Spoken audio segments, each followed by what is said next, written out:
Vamos ao nosso 21º resumo comentado da Bíblia, Mateus capítulo 18, versículos 1 a 14, o maior do reino dos céus, Marcos capítulo 9, versículos 30 a 50, Lucas capítulo 9, versículos 46 a 48. Os discípulos questionam quem é o maior no reino dos céus.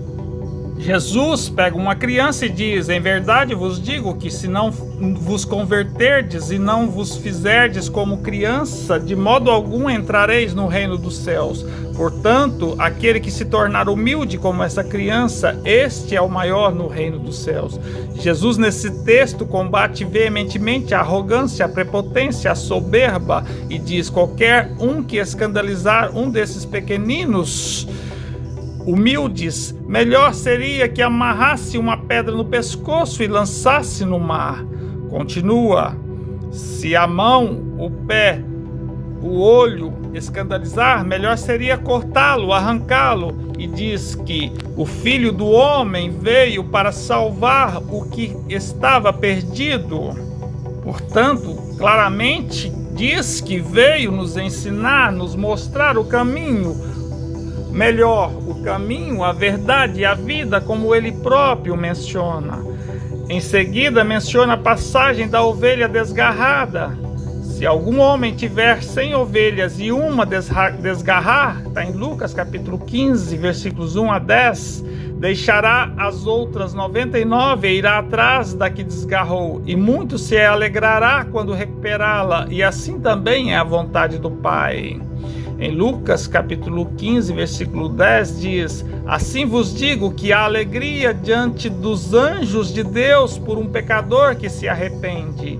Arrepender é não cometer mais erros, é seguir para o bem, com o amor. Portanto, toda vez que um de nós entrarmos para a lei do amor, para os ensinamentos de Cristo, esta é a vontade de Deus, que encaminhou seu Filho aqui para se sacrificar e nos ensinar. Mateus capítulo 18, versículos 15 a 22, Pedro perguntando se deveríamos perdoar até 7 vezes, e Jesus responde: não digo que até 7, mas até 70 vezes 7. Uma descrição que devemos perdoar sempre. Lucas capítulo 17, versículos 1 a 10, menciona claramente isso. Se pecar contra ti 7 vezes no dia, e 7 vezes no dia vier ter contigo, perdoa-lhe. Lucas capítulo 15, versículos 1 a 32, temos a parábola do filho pródigo, onde um homem tinha 2 filhos, e o mais moço pede a parte que lhe pertence da fazenda, da herança, e o Senhor, o pai, lhe dá. Esse filho pega e, como se diz a garotada, partiu e gastou tudo, derreteu a herança. E aí começou a sentir fome e padecer de necessidades. Foi cuidar de porcos, e a necessidade foi tanta que teve que compartilhar da comida dos porcos. Chega o momento do arrependimento, e aí pensou: meu pai tem muitos trabalhadores e aqui pereço de fome. Foi e chegando disse ao pai: não sou digno mais de ser chamado seu filho, pequei contra o céu e perante ti. O pai mandou trazer a melhor roupa e vesti-lo, e pôs anel na mão e sandálias. Mandou trazer um bezerro cevado e diz: matai-o, comamos e alegremos. Porque o filho estava morto e reviveu, tinha se perdido e foi achado. O filho mais velho, vendo, indignou-se e não queria entrar, e disse ao pai: eis que te sirvo há tantos anos sem transgredir o teu mandamento, e nunca me destes um cabrito para alegrar com meus amigos. Já este desperdiçou a sua fazenda com meretrizes, mataste um bezerro. O pai então diz: tu sempre estás comigo, e todas as minhas coisas são tuas.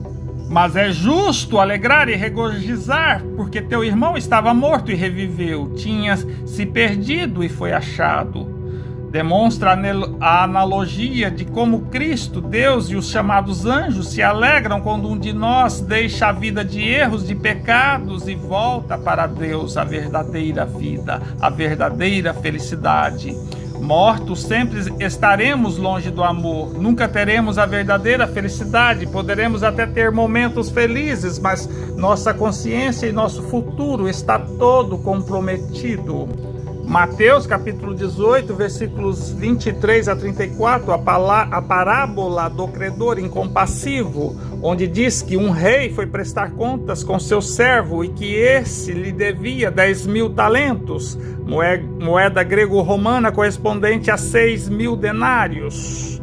E não tendo como o servo pagar, o rei mandou que fossem vendidos a mulher e seus filhos. Servo clama a generosidade do rei, e o rei tem compaixão e perdoou a dívida. Saindo, aquele servo encontrou um conservo, um encarregado seu, que lhe devia 100 dinheiros. Acreditamos que é o mesmo que 100 denários. O servo lançou em cima do conservo, sufocando e dizendo para pagar o que lhe devia. O conservo roga para que o servo fosse generoso, mas esse não teve misericórdia e foi encerrá-lo na prisão até que pagasse a dívida. Enfim, o rei, o senhor do servo, perdoou-lhe uma dívida de 60.000 denários, mas esse não perdoou uma dívida de 100 denários do conservo. Os outros conservos, vendo o que o servo tinha feito, contou ao senhor, e o senhor chama o servo e disse: servo malvado, perdoei toda aquela dívida, não devia tu perdoar, ter compaixão do teu companheiro, como tive misericórdia de ti? Indignado, o Senhor o entregou a atormentadores até que pagasse tudo o que devia. Assim vos fará também meu Pai Celestial, se do coração não perdoardes cada um a seu irmão as suas ofensas. Ora, nas passagens evangélicas é citado uma enormidade de endemoniados, de atormentadores. Explica claramente que todos nós, quando estamos endemoniados, é devido aos nossos atos, à nossa falta de perdão.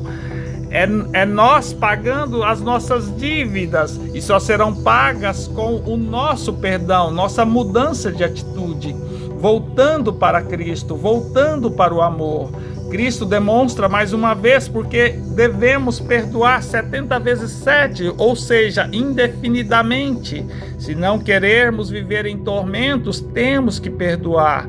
Se não querermos viver em tormentos, não podemos ser maus com os nossos companheiros. Ficamos por aqui, não perca o nosso 22º resumo comentado da Bíblia. Que Deus nos abençoe.